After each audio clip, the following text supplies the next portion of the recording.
Сега, хора, представете се по реда на номерата. Така че да заповядам комича отбор номер 1. Заповядайте. Браво! Може? 3-4 прашки. За и против прашките. Едно есе, изготвено от отбор номер 1. В днешно време, това, което улеснява нашето житейско душе, е така нареченият предмет прашки. Те присъстват в историята на човечеството от време.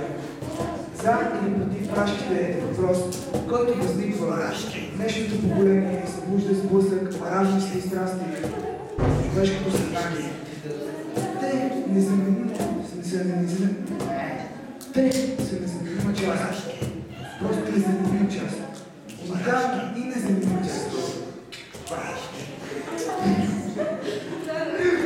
Незаменима част в човешкото ежедневие. Някакви варианти там. Дали събуждайки мъжкото внимание или неотменна част от детската игра или отвъд, за прашките е сигурно само едно.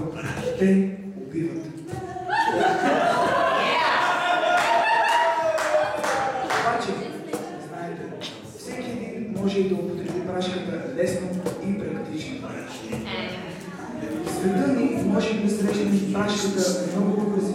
Някои от тези образи са именно емблемата на известната автомобилна марка Mercedes.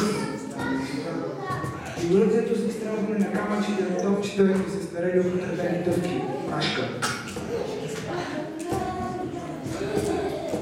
Както знаете, прашките са също вид бедора, носени очини и няколко десетка мъже все пак.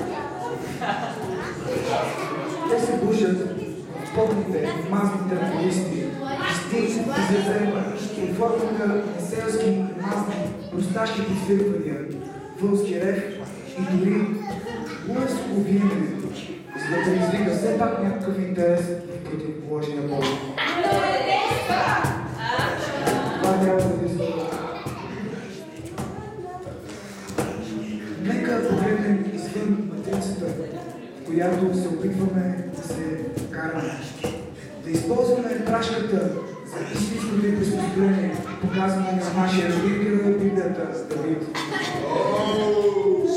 Тук има няколко Давидовци, могат да потвърдят всеки случай.